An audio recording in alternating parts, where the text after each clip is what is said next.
Assalamualaikum warahmatullahi wabarakatuh. Perkenalkan, nama saya Bel Afrianti, kelas 2 MPI A2, mata kuliah Filsafat Umum, dosen pengampu Bapak Amiruddin, SPDI MPDI.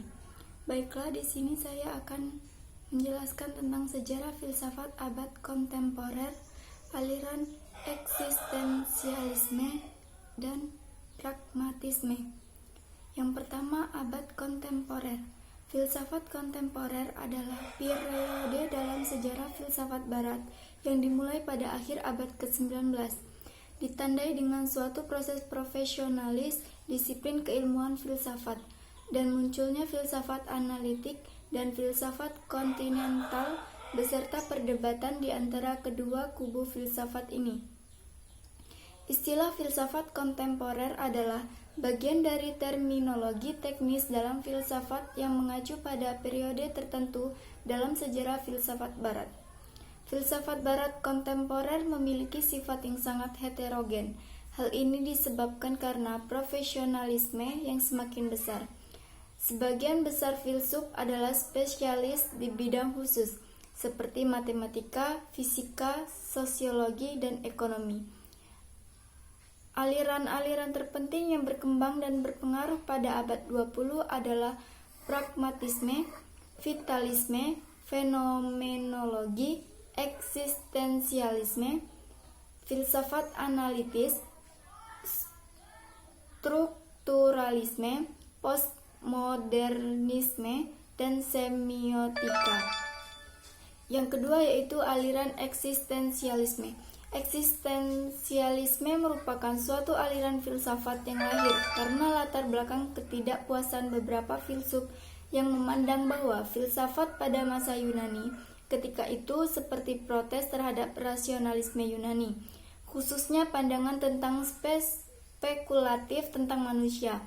Dari sudut etimologi, eksistensi berasal dari kata ex yang berarti di luar dan sistensi yang berarti berdiri atau menempatkan. Jadi, secara luas, eksistensi dapat diartikan sebagai berdiri sendiri sebagai dirinya sekaligus keluar dari dirinya.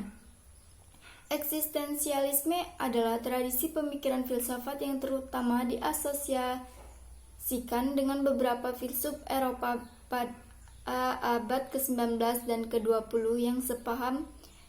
Banyak perbedaan doktrin yang mendalam, bahwa pemikiran filsafat bermula dengan subjek manusia. Bukan hanya subjek manusia yang berpikir, tetapi juga individu manusia yang melakukan, yang merasa, dan yang hidup. Yang ketiga, pragmatisme. Pragmatisme adalah aliran filsafat yang mengajarkan bahwa yang benar adalah segala sesuatu yang membuktikan dirinya sebagai yang benar, dengan melihat kepada akibat-akibat atau hasilnya yang bermanfaat secara praktis. Dengan demikian, bukan kebenaran objektif dari pengetahuan yang penting, melainkan bagian kegunaan praktis dari pengetahuan kepada individu-individu. Aliran ini berkembang di Amerika Serikat, walau pada awal perkembangannya sempat juga berkembang ke Prancis, ke Inggris, dan Jerman.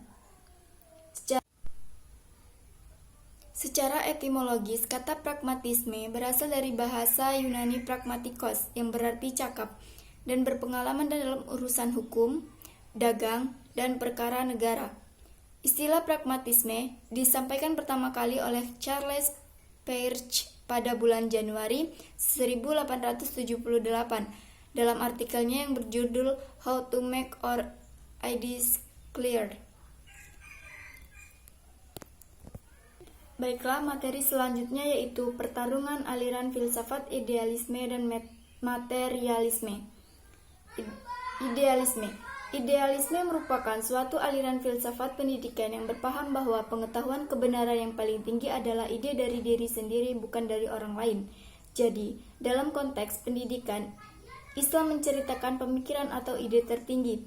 Secara kelembagaan konstitusional, pendidikan akan dikombinasi oleh fakultas atau jurusan filsafat dan pemikiran pendidikan. Aliran idealisme mungkin menggunakan evaluasi esai karena efektif dalam proses belajar mengajar dan juga dapat meningkatkan keterampilan peserta didik dalam mengembangkan soal.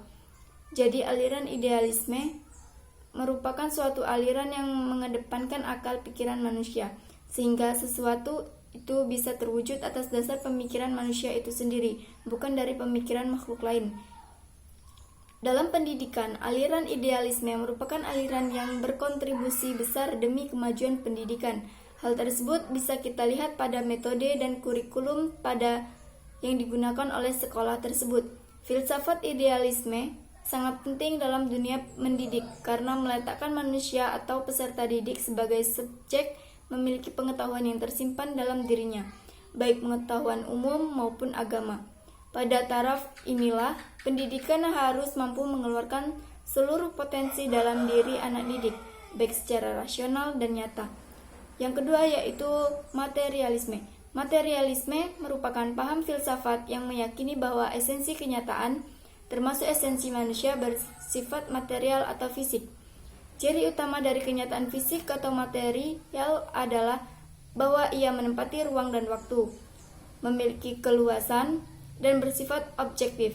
Karena menempati ruang dan waktu serta bersifat objektif, maka ia bisa diukur, dikuantifikasikan, diobservasi. Jenis lain dari materialisme adalah naturalisme. Disebut naturalisme karena istilah materi diganti dengan istilah alam atau organisme. Materialisme atau naturalisme percaya bahwa setiap gejala, setiap gerak bisa dijelaskan menurut hukum kausitas, hukum sebab akibat, atau hukum stimulus respons. Gejala yang kita amati tidak bergerak dengan sendirinya, melainkan karena adanya sebab-sebab eksternal yang mendahului atau menggerakkannya. Karena sangat percaya pada hukum kausitas, maka kaum materialis pada umumnya sangat deterministik. Mereka tidak mengakui adanya kebebasan atau independensi manusia. Seorang materialis sangat yakin bahwa tidak ada gerak atau perilaku yang ditimbulkan oleh dirinya sendiri. Gerak selalu bersifat mekanis, digerakkan oleh kekuatan-kekuatan di luar dirinya. Baiklah, itulah presentasi yang dapat saya jelaskan. Lebih dan kurangnya saya mohon maaf. Saya akhiri, wabillahi taufiq wal hidayah. Wassalamualaikum warahmatullahi wabarakatuh.